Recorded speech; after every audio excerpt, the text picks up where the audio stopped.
సాతాను బలమును అనుసరించి ఉండును. ఎందుచేత సత్యమును నమ్మక దుర్నీతి యందు అభిలాష గల వారందరూ శిక్షావిధి పొందుటకై అబద్ధమును నమ్మునట్లు మోసము చేయు శక్తిని దేవుడు వారికి పంపుచున్నాడు. దేవుడు వారికి పంపుచున్నాడు. అబద్ధానికి చోట్లేదు. మేము కొత్త కారు కొన్నాము. ఒక ఆయన అన్నాడు, ఏమన్నాడు అంటే జీడి గింజలు కడతాము అన్నాడు. ఏమన్నాడు? జీడి గింజలు కడతాము అన్నాడు. ఏమన్నా నేను వద్దు అన్నా.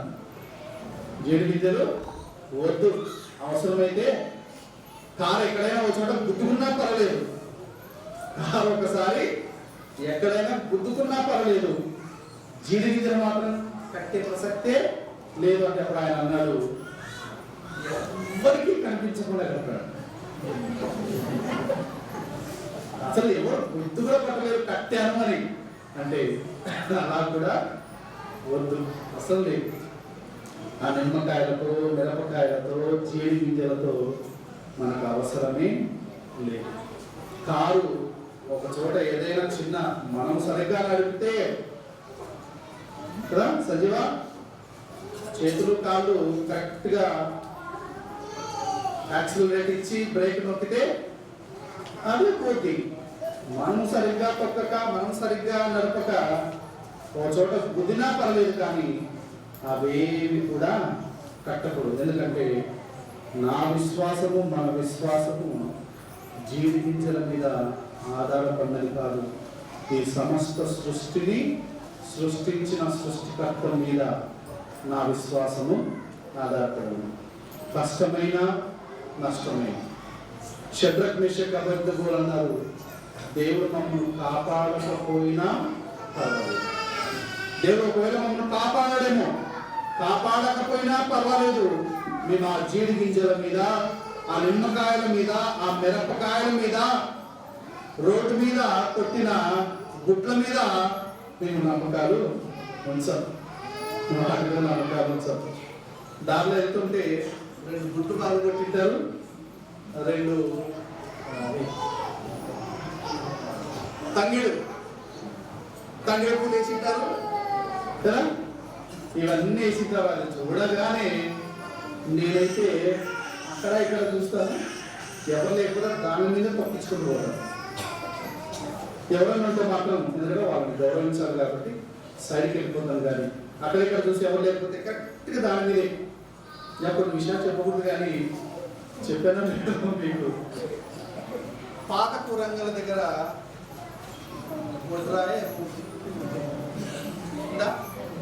గుడ్రాయి, పాత కూరంగల దగ్గర గుడ్రాయి.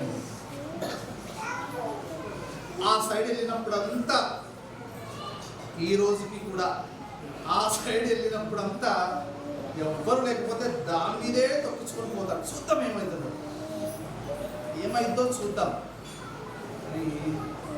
మరి ఏమవ్వట్లేదు, మరి చూద్దాం రేపు ఏమైనా అయిపోయింది. సో కాబట్టి నేను ఎందుకు అంటున్నానంటే దేవుడు కొన్నిసార్లు అబద్ధానికి కూడా బలాన్ని ఇస్తాడట. ఎప్పుడు ఇస్తాడట బలము? చూడండి ఎప్పుడు ఇస్తాడట. 11వ వచనం, ఎందుచేత సత్యమును నమ్మక, ఎవడా సత్యమును నమ్మక దుర్నీతి యందు అభిలాష గల వారందరూ శిక్షావిధి పొందుటకై అబద్ధమును నమ్మునట్లు మోసము చేయు శక్తిని దేవుడు వారికి పంపుచున్నాడు. నువ్వు ఎప్పటి వరకైతే నమ్ముతూ ఉంటావో అప్పటి వరకు ఆ బొడ్రాయికి ఏముంటుంది? శక్తి ఉంటుంది. నువ్వు ఎప్పటి వరకైతే నమ్ముతూ ఉంటావో అప్పటి వరకు నీ తాయెత్తుకు శక్తి ఉంటుంది. నువ్వు ఎప్పటి వరకైతే నమ్ముతూ ఉంటావో అప్పటి వరకు నీ కాలికి కట్టుకున్న నల్లదారానికి దేవుడే శక్తిని ఇస్తాడట. ఎలా ఇస్తాడట? ఆ నల్లదారం కట్టుకుని ఉంటావు, పొరపాటుగా ఏదో స్నానం చేసినప్పుడు కూర్చునేటప్పుడు తెగిపోగానే ఏదో ఒకటి జరుగుతుంది. ఇన్ని రోజులు కాలికి అంటే ఏమి అవ్వలే, ఈరోజు ఉదయమే పొరపాటుగా తెగిపోయింది, ఇది జరిగింది అంటే సత్యము నందు నమ్మిక ఉంచక దుర్నీతి యందు మీకు అభిలాష నమ్మకం ఉంటే దేవుడు ఆ అబద్ధానికి ఏమి ఇస్తాడట? శక్తిని దేవుడే ఇస్తాడు. పోరాపో, ఎందుకంటే దాన్నే నమ్ముతున్నావు కదా, నన్ను నమ్మట్లే కదా, నన్ను నమ్మట్లే కదా, దాన్నే నమ్ముతున్నావు. పో దాంట్లో పో, నాశనంగా, అదే నాశనంగా అంటాడు దేవుడు. ఒకసారి చూడండి, వచ్చినాము.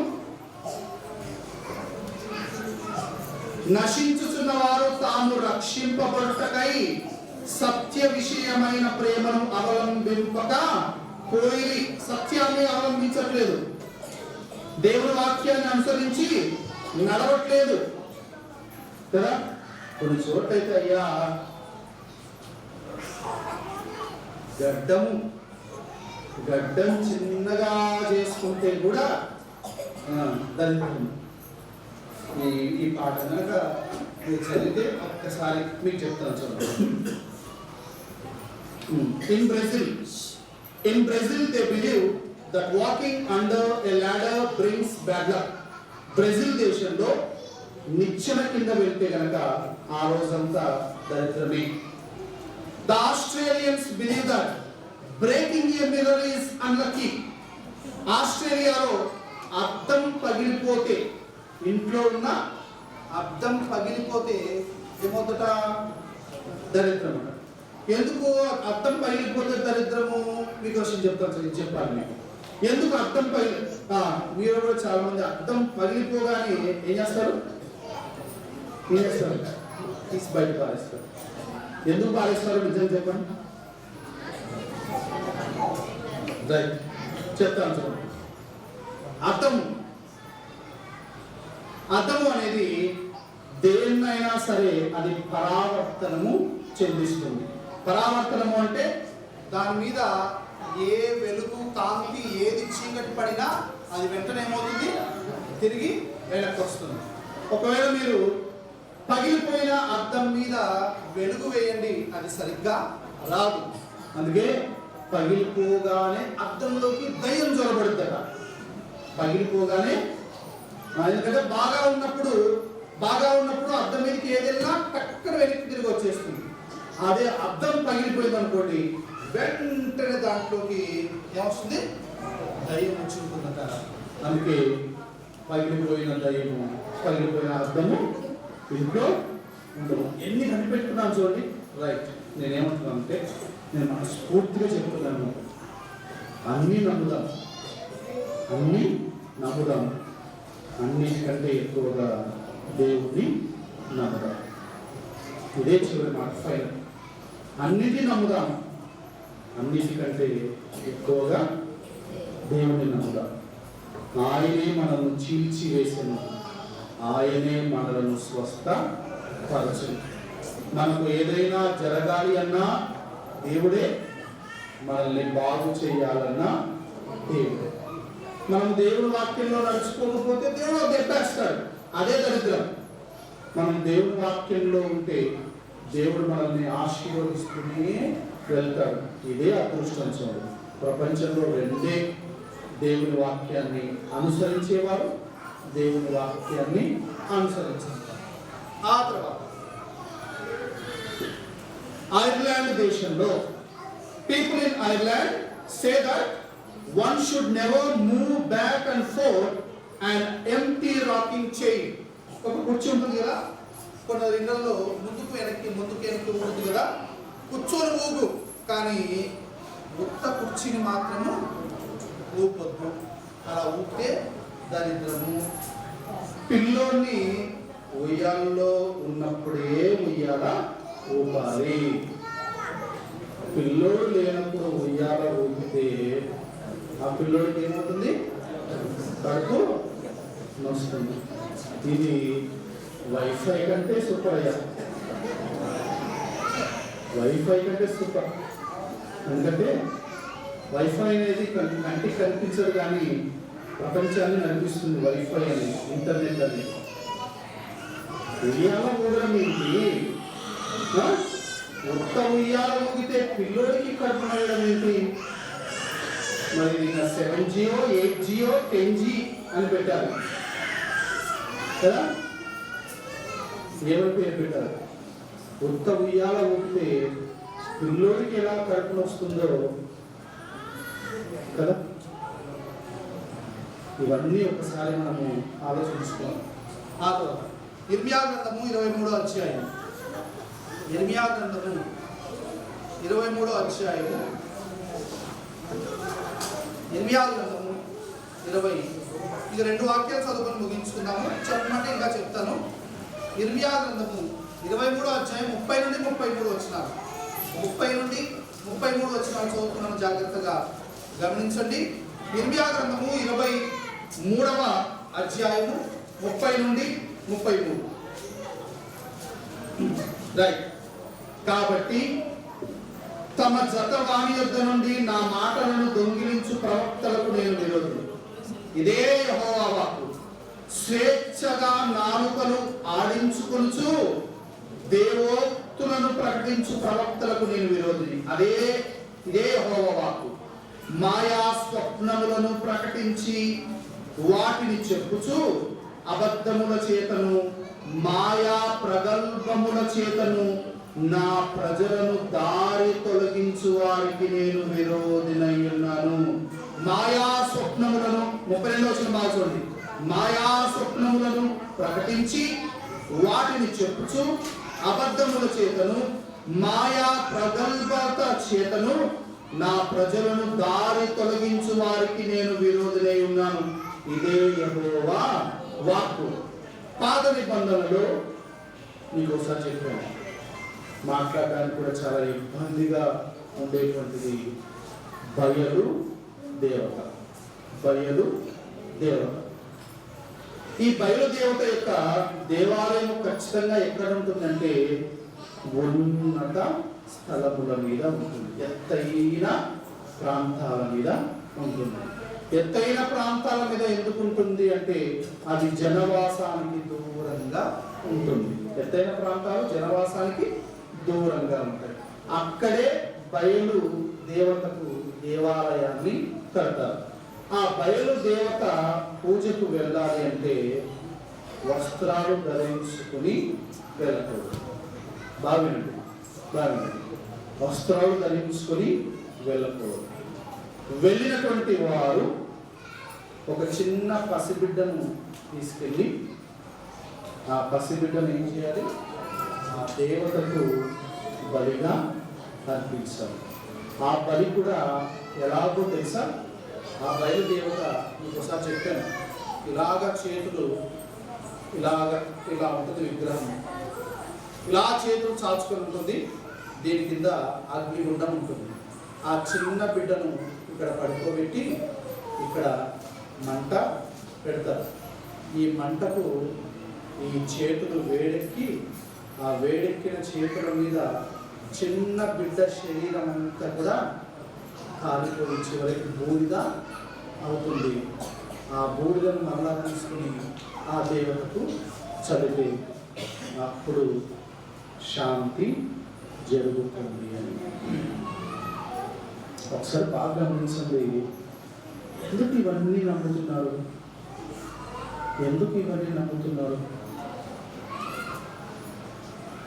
మాయా స్వప్నముల చేతను ప్రగల్భముల చేతను అబద్ధమును ప్రకటించు వారికి శ్రమ అన్నారు. అంటే మనకి ఏదో జరుగుతుంది, అంటే మనకి ఏదో జరగాలి, దేవుడిచ్చేదానికంటే కూడా ఇంకా ఎక్కువ ఏదో అత్యాశ, మన జీవితాల్లో అత్యాశ ఉంది. కాబట్టి ఆ అత్యాశకు పోయి కన్న బిడ్డలను కూడా ఏం చేస్తున్నారు? చంపేస్తున్నారు కన్న బిడ్డలు. అందుకే మీరు మొలేకుకు అగ్నిగుండమును దాటించిద్రి అన్నాడు. మీ పిల్లలను అగ్నిగుండమును దాటించిద్రి అన్నాడు. అందుకే వస్త్రాలు లేకుండా ఎలా అంటే ఎలా వెళ్తున్నారు? చిన్న బిడ్డను బలి ఇవ్వాలి అంటే ఇవన్నీ కూడా దేవుని వాక్యానికి చోటివ్వక, మనం గనక ఇలాంటి సూపర్ స్టిషన్స్ గనక విలువ ఇస్తూ పోతే చివరికి ఎక్కడ దాకా వెళ్ళిపోతామంటే ఇక్కడ దాకా వెళ్ళిపోతాం. దేవుడి దగ్గరికి వెళ్ళాలంటే వస్త్రాలు ఉండకూడదు కదా, చెప్పకూడదు. కానీ ఒక ఆయన ఉన్నాడు, ఆయన పేరు యోగి వేమన్. ఆయన జీవితం చివరి దశలోకి వచ్చాక ఏం చేశాడో తెలుసా?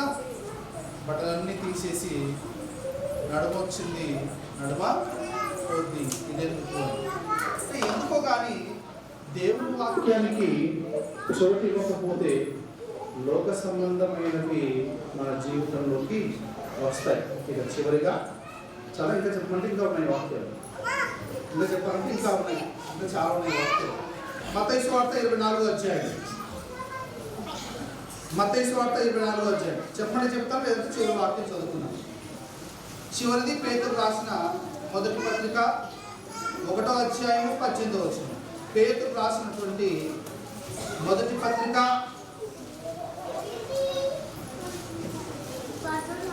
ఇంకా హెచ్కేల్ గ్రంథం ఉంది, మత్తయి సువార్త ఉంది, ద్వితీయోపదేశ కాండం ఉంది, ఆ తర్వాత పేతురు ఉంది. ఇంకా 4 వాక్యాలు ఉన్నాయి. ద్వితీయోపదేశ కాండం 4వ అధ్యాయంలో సూర్య చంద్ర నక్షత్రాలను చూసి మనం ఏమవుతున్నామట, మరలు కొల్పబడుతున్నామట.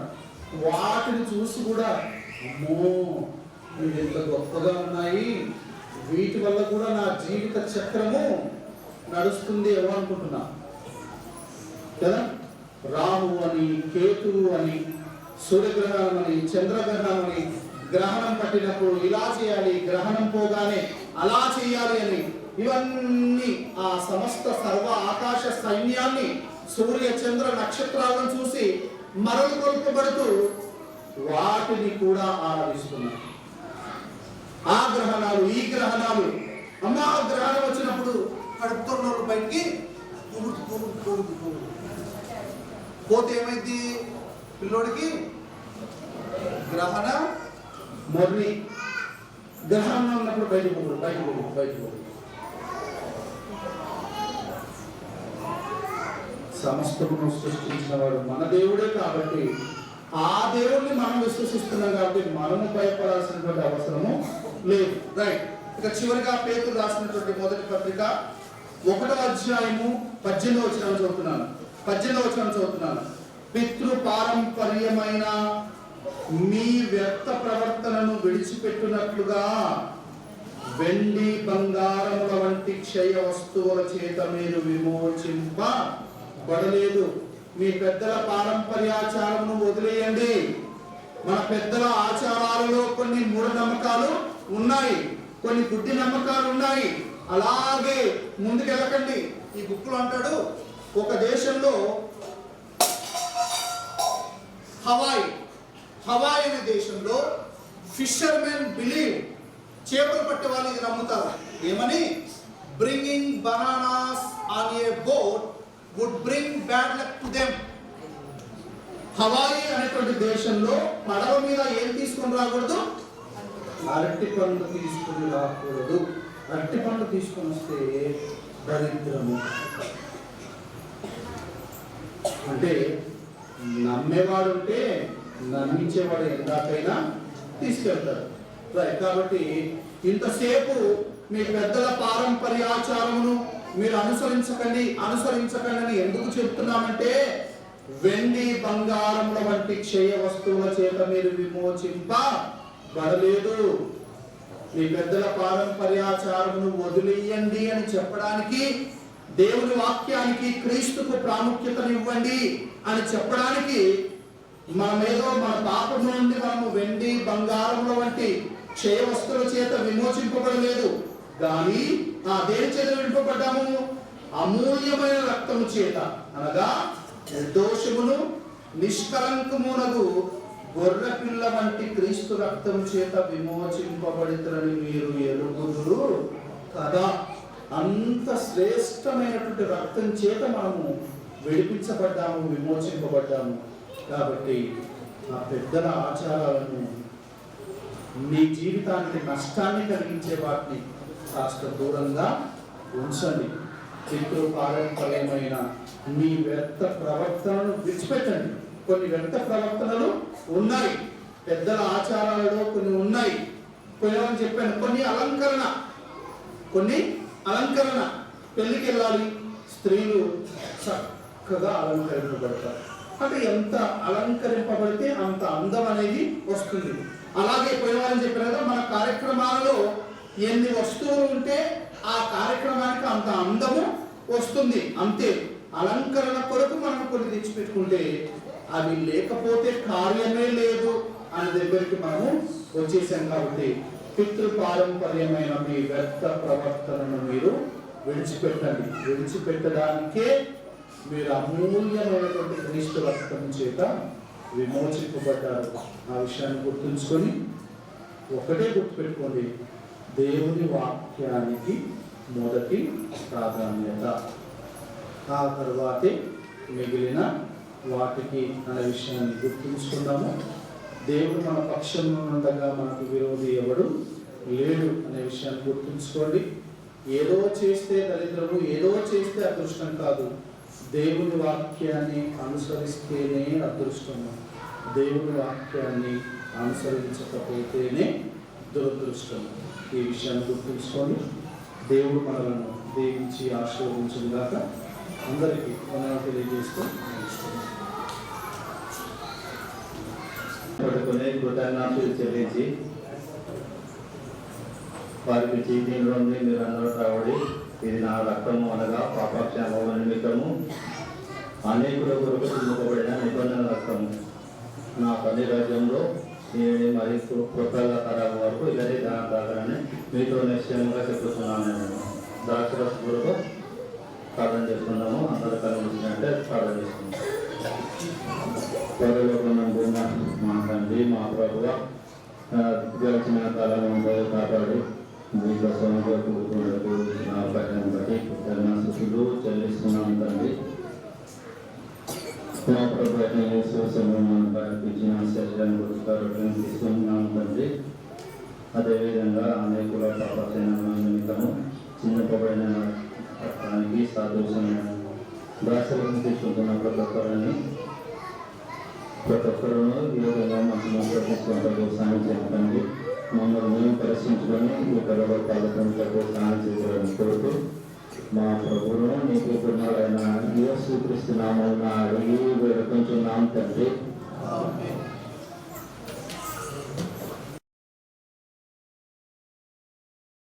ప్రతి ఆదివారం మీలో ప్రతి వారం తన యొక్క కృతజ్ఞత సొమ్ము నిల్వ చేయవలను. నేను వచ్చినప్పుడు మీరు ఎవరిని ఏ బిల్లు పత్రికలు వచ్చారో వారి చేత మీరు ద్రవ్యంలో యెరూషలేమునకు పంపుతును అని పౌలు చేసిన ప్రకారంగా మనం కూడా చందబడుతున్నాము.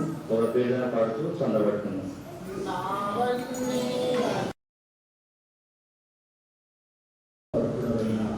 మా కన్న తండ్రి, సైన్యములకు అధిపతి మా యొక్క నిఘనమైన శ్రేష్టమైన ఉన్నతమైన నామమునకు కృతజ్ఞతలు.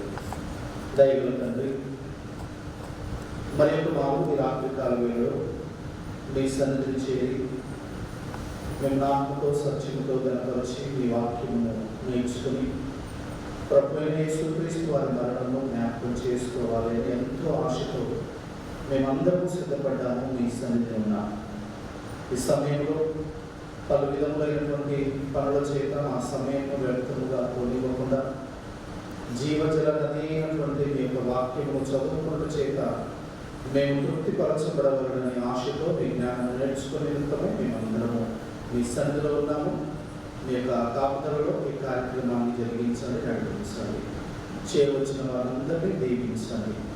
ఆద్యంతం తోడుగా ఉండి సహాయం చేసి నడిపించున్నాను. మమ్మల్ని దీవించున్నాను. యేసుక్రీస్తు నామములో ఈ ప్రార్థన వేడుకుంటున్నాను.